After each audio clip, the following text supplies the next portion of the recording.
I'm Soraya. And this is the story of how my husband thought he could outsmart me.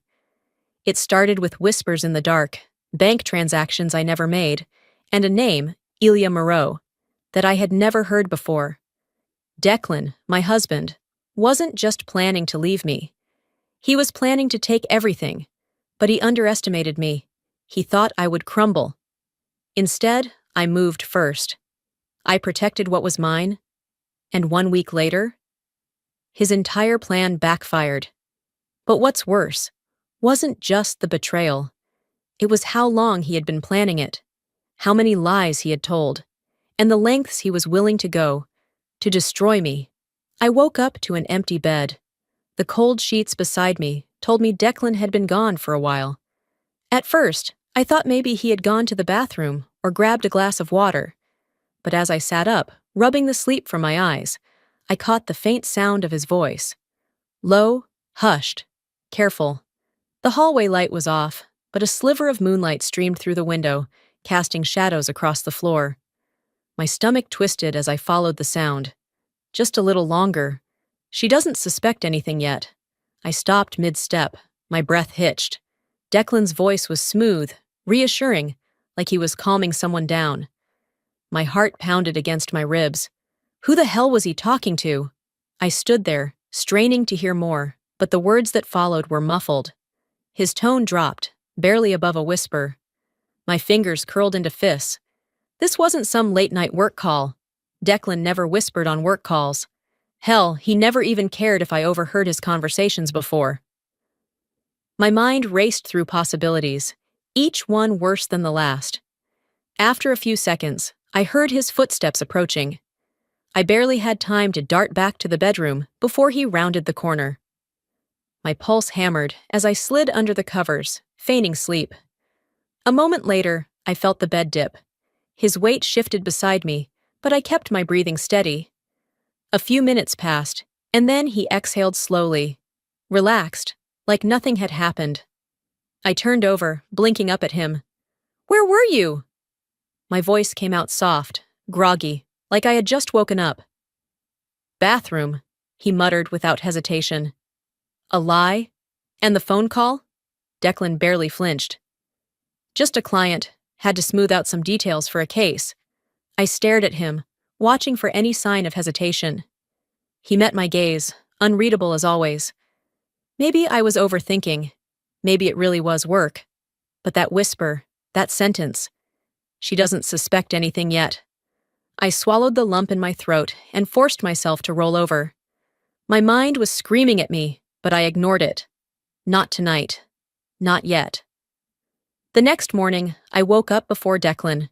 He was still fast asleep, his arm draped across the pillow, where my head should have been. I slipped out of bed, grabbed my phone, and padded barefoot to the kitchen. I didn't usually check our bank accounts.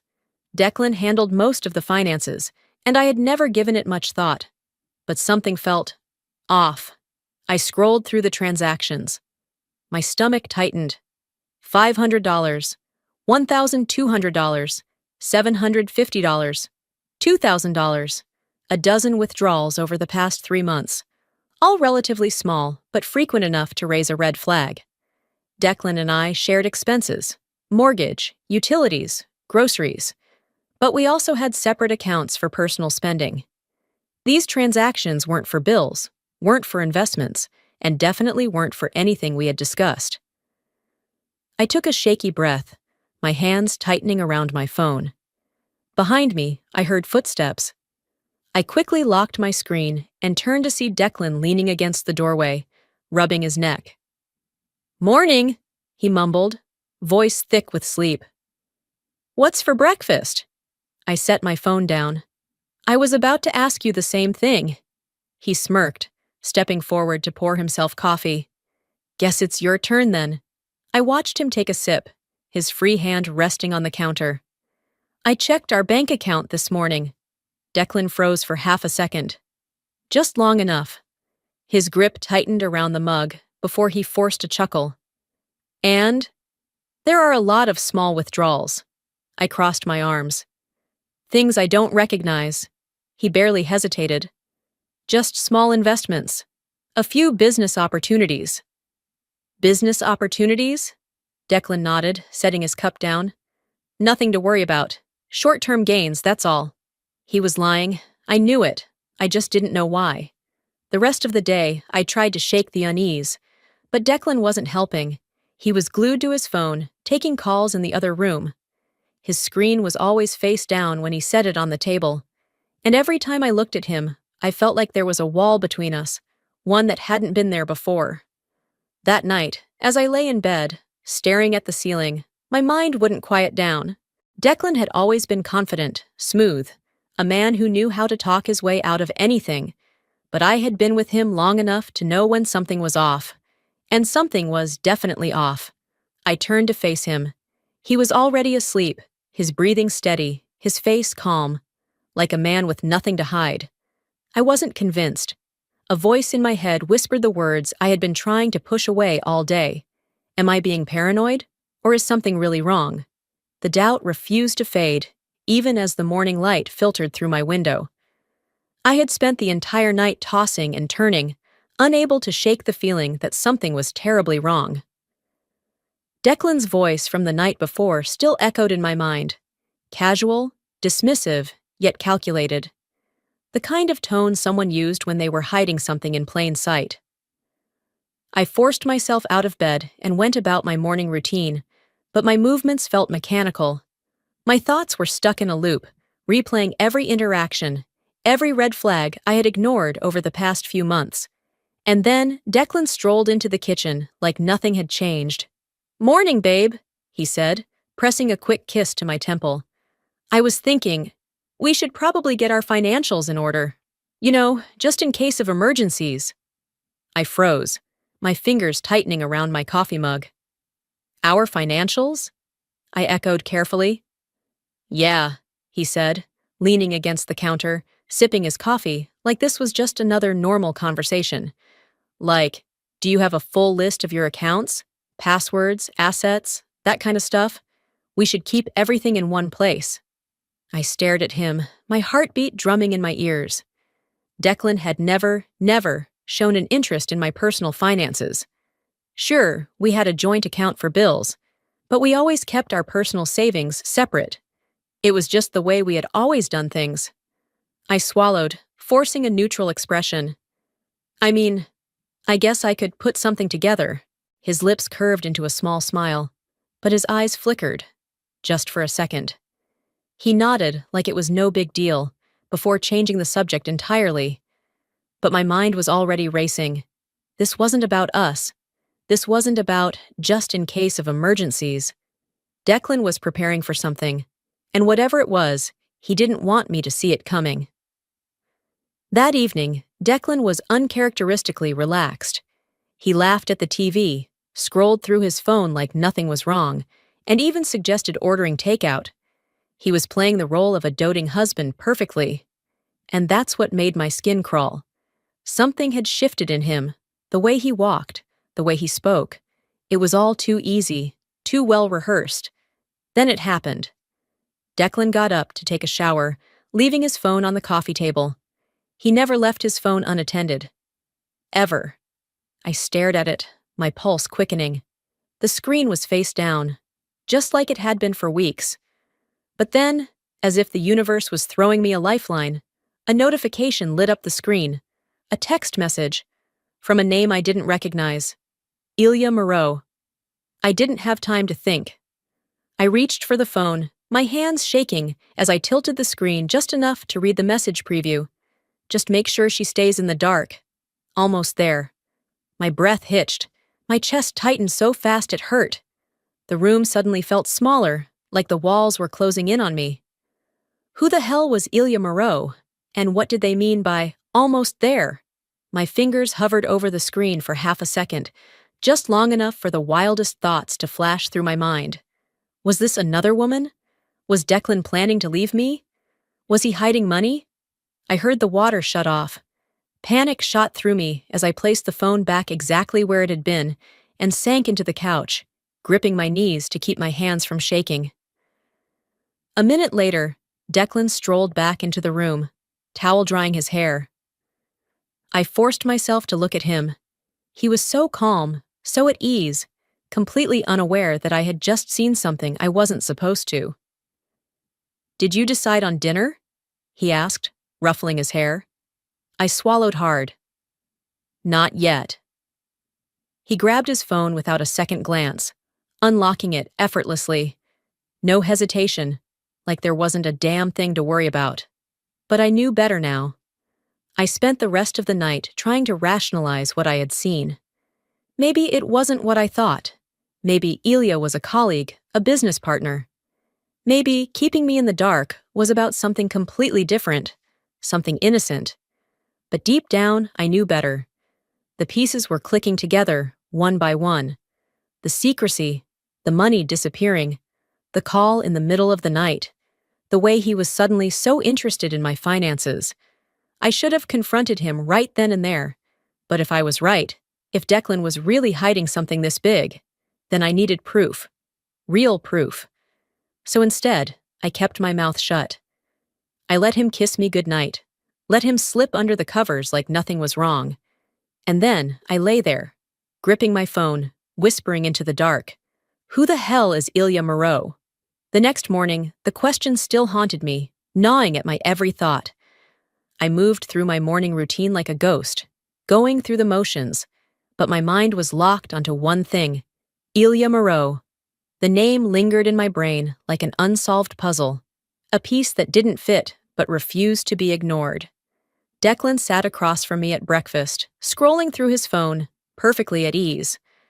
I wondered if he had any idea I had seen that message. If he did, he was a damn good actor. But then, as if sensing my suspicion, he looked up and smiled. "Hey babe, can you sign something real quick?" I nearly choked on my coffee. "Sign what?" I asked, keeping my voice light.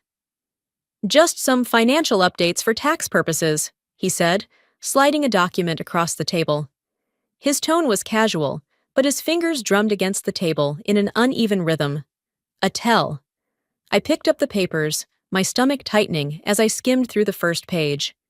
Legal jargon filled the document, but one thing became painfully clear. This wasn't about taxes. I flipped to the last page. Property transfer agreement. My pulse pounded in my ears. My assets, my savings, even the condo. Everything would be moved into his name. I forced myself to look up. Declan was watching me, a careful smile plastered on his face. "Declan," I said, my voice too controlled. "What is this?" His smile didn't falter. "It's just a precaution, babe. A legal convenience. Nothing changes between us." I stared at him, my grip tightening around the paper. "Nothing changes? You're asking me to sign over everything to you." "Not everything," he said smoothly, as if that made it better. "Just consolidating things for protection. You know, in case something happens." My hands trembled slightly. Not from fear, from rage. This wasn't paranoia anymore. This wasn't me reading into things. This was planned. And he had the audacity to sit across from me and act like it was nothing. I placed the document back on the table, slow and deliberate. Then I met his gaze. "I'm not signing this." His smile twitched. His jaw clenched for a fraction of a second, before he let out a short laugh. "Soraya, don't be dramatic. It's just paperwork." I held my ground. "Then why are you so eager for me to sign without reading it?" His expression hardened. "You really don't want to do this, Soraya." He leaned in slightly, his voice low and controlled. But there was something underneath it, a warning, a threat. I met his gaze, unflinching. "Is that a threat?" Declan didn't answer right away. Instead, he leaned back in his chair, arms crossed, his expression morphing into something dangerously unreadable. The smirk he had worn moments ago faded, replaced with an unsettling calm.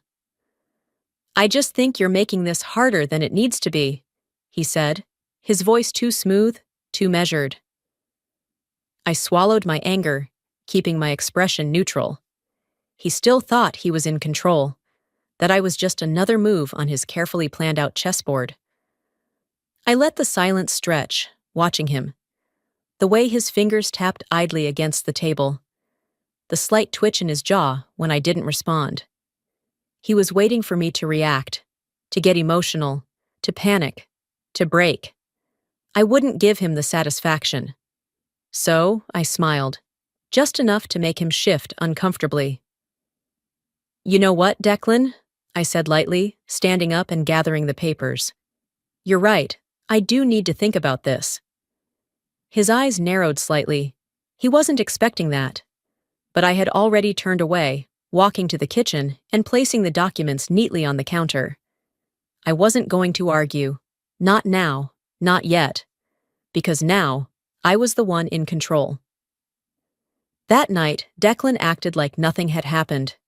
He moved through our home like we were still just another happy couple, making himself a drink, watching the news, scrolling through his phone like he didn't just try to con me into signing away everything I owned. But as I watched him, a realization settled in my chest like a weight.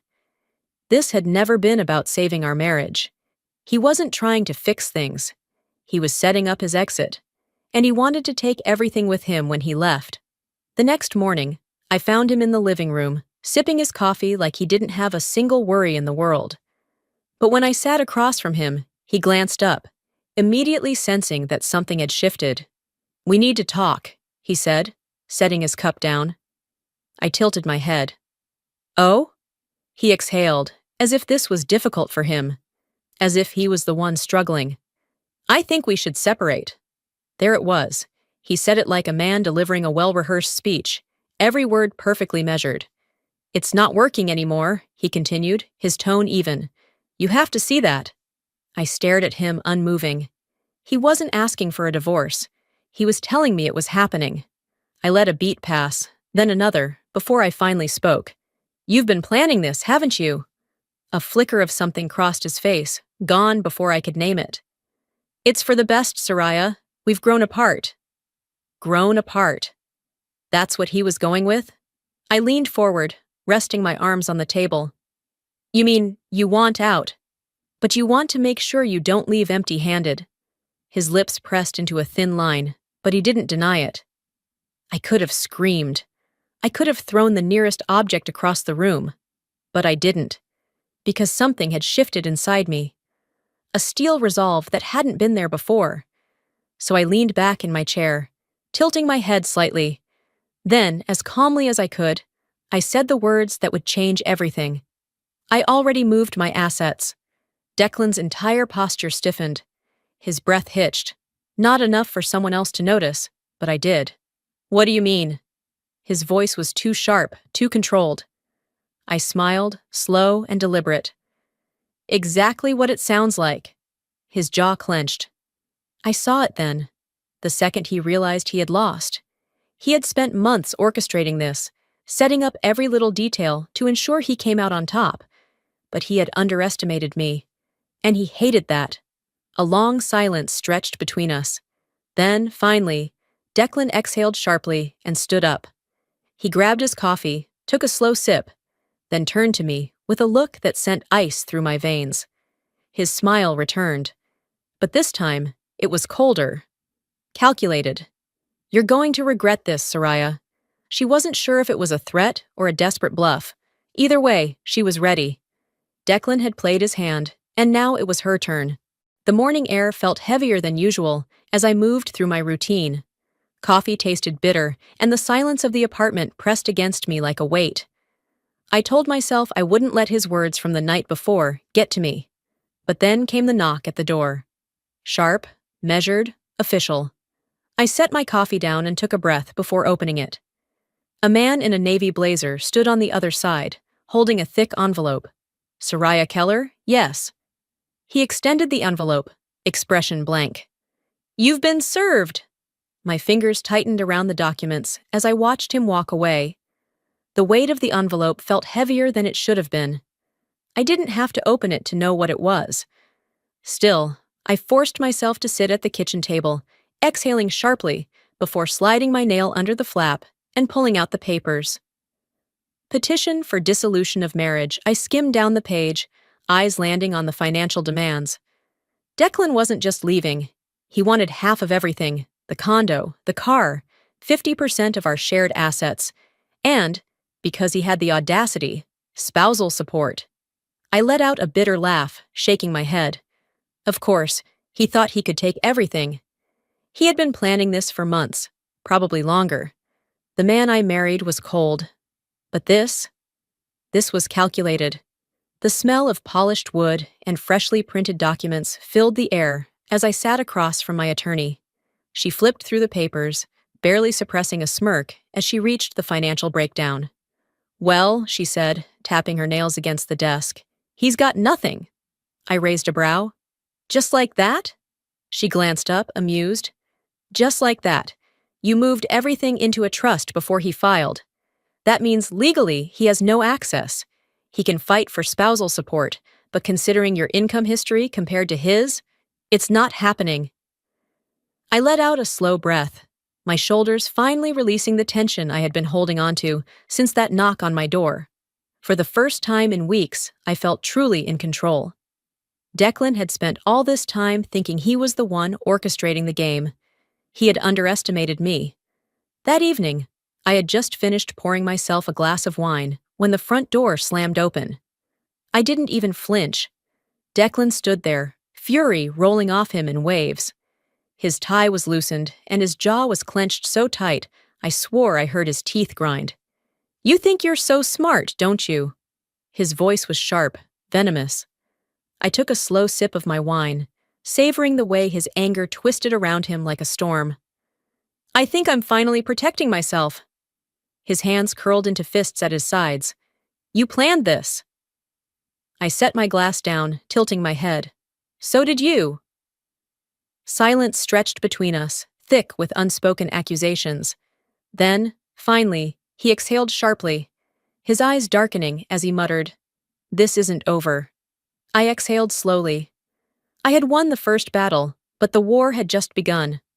For the first time in weeks, I felt a small sense of relief, knowing that Declan had lost his financial grip on me. But I should have known better than to think he would walk away quietly. The first sign of trouble came at work. It started with looks. Not the usual passing glances, but lingering stares. Whispers that cut off the second I entered the room. By mid-morning, my assistant, Rachel, hesitated before stepping into my office. "Hey, I think you should know something." I glanced up from my laptop, already exhausted. "What is it?" She shifted uncomfortably. "There's a rumor going around. I wasn't going to say anything, but—" She trailed off, wringing her hands. "Just tell me." Rachel hesitated, then sighed. "People are saying you took money from your joint accounts, that you were—" She swallowed hard, "laundering funds." I stared at her. The words landed like a slap. "What?" "I don't believe it," she added quickly. "But Declan, he's been talking to people, lawyers, mutual friends. The story's spreading." My stomach twisted, fury rising in my chest like wildfire. Declan wasn't just trying to take my money. He was trying to ruin me. By the time I got to my lawyer's office, I was barely holding it together. "This needs to stop. Now!" I slammed the stack of printed screenshots onto the desk, my hands shaking with rage. My lawyer, Patricia, glanced at them and let out a dry chuckle. "Well, he's certainly desperate." "He's slandering me." "Yes, but we can use that." She leaned back in her chair, tapping her pen against her desk. "If he's running around making false claims, he's opening himself up to defamation charges. We send a cease and desist first. If he ignores it, we escalate." I clenched my jaw. "I don't want this to drag out in court. I just want him to stop." Patricia sighed. "He's trying to bait you, Soraya. He wants you to react emotionally." She's right. I turned to see Beatrice, standing by the door with a knowing look. "You can't let him dictate your next move," she said, stepping forward. "You react too fast, and he wins." I swallowed my anger, nodding stiffly. But inside, I was seething. Declan wanted a fight. He was about to get one. I found him at La Rue, one of the city's most exclusive restaurants, laughing over drinks with two colleagues. The sight of him sitting there, completely unfazed, like he hadn't spent the past few days dragging my name through the mud, made my blood boil. I didn't cause a scene. I didn't scream. I didn't need to. I simply walked up to the table, leaned down, and whispered, "You have no idea what you've just started." Declan's smirk faltered for a split second, before he masked it with an easy grin. He wiped his mouth with a napkin, eyes gleaming with challenge. "Let's see what you've got, then." I had given him one last warning. Now I was done playing fair. Declan had spent weeks trying to manipulate, intimidate, and control me. He had underestimated me at every turn. Now, after failing to take my money, after smearing my name, he was taking one final shot. A desperate man is a dangerous one. I was halfway through my morning coffee when my phone rang. "Patricia," I answered, sensing the urgency before she even spoke. "You need to come in," my lawyer said without preamble. "Declan just filed a motion for a full financial audit." The words sent a sharp jolt through my body. I set my mug down carefully, inhaling deeply. "On what grounds?" Patricia exhaled. "He's claiming you mismanaged joint funds and that you owe him a financial settlement. It's complete nonsense, but that's not the point." "Of course it wasn't. He's trying to drain me," I muttered. "Legal fees, time, stress. He knows he can't win, so he wants to wear me down." "Exactly." A sharp bitterness curled in my chest. Declan never played to win outright. He played to exhaust his opponent. Not this time. "I'll be there in an hour," I said before hanging up. By the time I walked into Patricia's office, she already had Declan's motion spread across her desk, annotated in red. "Here's the good news," she said, looking up. "He doesn't have a single piece of legitimate evidence. The bad news? This could still drag out for weeks, maybe months, if the court entertains his tactics." I clenched my fists. "What's our next move?" "We counterfile and request an immediate dismissal," she said. "We also demand that he pay for all legal costs if the court deems this a stall tactic." I smirked. "Let's do it." 2 weeks later, I found myself sitting across from Declan in a courtroom. He was dressed sharp, his tie a little too tight, his smirk barely concealed. He thought this was his moment. His lawyer stood first. "Your Honor, my client has reason to believe that Mrs. Keller improperly moved assets to avoid a fair divorce settlement. We are requesting a full forensic audit of all financial transfers made in the past 6 months." I didn't react. I didn't flinch. Patricia, calm as ever, adjusted her glasses and stood. "Your Honor, all of my client's financial moves were made before Mr. Keller even filed for divorce. There is no evidence of mismanagement or fraud." She slid a thick binder forward. "Additionally, we request that this motion be dismissed with prejudice and that Mr. Keller be required to cover all legal fees, as this is a clear attempt at financial harassment." The judge took their time reviewing the documents, their expression unreadable. The room was tense, silent. Declan was watching me, waiting for me to squirm. I didn't give him the satisfaction. Finally, the judge looked up. "The court finds no grounds for a full financial audit. The motion is denied. Furthermore, due to lack of evidence, Mr. Keller will be responsible for all legal fees associated with this claim." A sharp clap of the gavel. Just like that, Declan had lost again. Outside the courtroom, Declan walked past me without a word. But as he passed, he muttered just loud enough for me to hear. "You think this is over? Just wait." I had won this round, but I knew. Declan still had one last move left. Men like him don't walk away quietly. They don't accept defeat. They regroup, re-strategize, and come back with something even worse. And Declan? He had been plotting this too long to let it end here. I didn't have to wait long to find out what his final move was. The call came the next morning. "Soraya, we have a problem," Patricia said. I gripped the phone tighter. "What now?" There was a pause, then the sound of papers shuffling. "Declan and Ilya have filed a formal complaint. They're accusing you of financial fraud. According to their evidence, you've been falsifying financial records for months." I felt the air leave my lungs. If this accusation stuck, I wouldn't just lose money. I could be facing actual legal consequences. They submitted documents, Patricia continued, her voice tight. If the court takes this seriously, you'll be forced into a criminal investigation. The world tilted slightly. I pressed my fingers against my temple, willing myself to stay calm. And the documents, are they real? A scoff on the other end. Absolutely not, but they're good. Someone doctored them well. Of course. Ilya, the invisible hand guiding Declan's every move. But, Patricia added, I had Beatrice take a look at them before calling you. And she found something, a flicker of hope. What? She recognized the timestamps on the financial transfers. Someone forged them, but they didn't realize one key detail. Those accounts didn't even exist when those transactions supposedly took place. I let out a sharp exhale. That was it. That was the mistake that would ruin them. My fear burned away, replaced by something sharper. Declan wanted a war? Fine. I was about to end it. By the time I arrived at Patricia's office, I had made a decision. I wasn't just going to defend myself. I was going to bury them. I want to go on the offensive, I said, placing my palms flat on her desk. Not just to clear my name. I want to take them down. Patricia studied me for a moment, then nodded. Good. Because we have enough to do it. She motioned to a folder.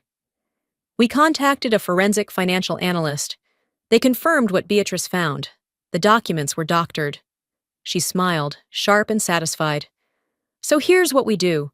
We file a motion proving the documents are fraudulent. Then, we sue Declan and Ilya for defamation and falsifying legal evidence. I nodded. And I want full damages. Patricia leaned back, clearly pleased. I thought you might say that. 2 weeks later, I faced Declan in court for what would be the last time. I watched him closely as Patricia laid out our case. She spoke with precision, her voice carrying across the room. These documents, submitted as evidence against my client, were fabricated. We have irrefutable proof that the financial transactions listed never happened. The forensic analyst took the stand, detailing every false timestamp, every manipulated number. Declan's lawyer squirmed. They knew they were losing. Then came the final blow. Patricia placed a new folder on the judge's desk. Your Honor, in light of these fraudulent accusations, my client is countersuing Mr. Keller and his associate, Ilya Moreau, for defamation and the submission of falsified legal evidence. The silence in the courtroom was deafening. Declan's lawyer turned to him, whispering something urgent. Declan's jaw was locked, his face pale. Finally, his lawyer stood and cleared his throat. Your Honor, my client wishes to withdraw his claims. Of course he did. He had no choice. The judge nodded. Motion dismissed. Furthermore, Mr. Keller will be responsible for all legal costs. Declan had lost. Completely. As we exited the courthouse, Declan walked past me without a word. I didn't stop him. I didn't need to. I let him take a few steps before I whispered, just loud enough for him to hear. We're done here. For the first time in months, I felt something I had almost forgotten. Peace. No more court hearings, no more threats. No more waking up in the middle of the night, dreading what Declan would do next. I had won. It didn't feel like some grand victory, not in the way I had imagined. There were no fireworks, no dramatic final words. Just silence, the kind that comes after a storm when the sky is still heavy, but the thunder is gone. And for the first time, that silence didn't scare me. 2 days later, I met with Patricia for the last time. She slid a final stack of papers across her desk. It's done. Declan signed the settlement. I exhaled slowly, my fingers hovering over the documents before finally picking them up. I scanned through the details, even though I already knew the outcome. Declan got nothing, not a dime. His financial claims? Dismissed. His defamation case? Backfired. His reputation? Ruined. He had tried to destroy me, and in the end, he was the one left with nothing. Patricia leaned back in her chair, watching me. How do you feel? I let out a quiet laugh, more exhale than sound. Lighter, she smiled. Good, you deserve that. I nodded, slipping the documents into my bag. This was it, the final step. I stood, extending my hand. Thank you, Patricia, for everything. She shook it firmly. Go enjoy your life, Soraya. You've earned it. And for the first time in a long time, I believed her. That evening, Beatrice and my mother insisted on a victory dinner. Margot greeted me with a warm hug as I stepped into her home, her eyes full of relief. It's over, she whispered. Yes, I murmured. It is. Beatrice poured champagne, raising her glass with a mischievous grin. To freedom! And to never letting a man think he can outsmart you again. I clinked my glass against hers, laughing. I'll drink to that.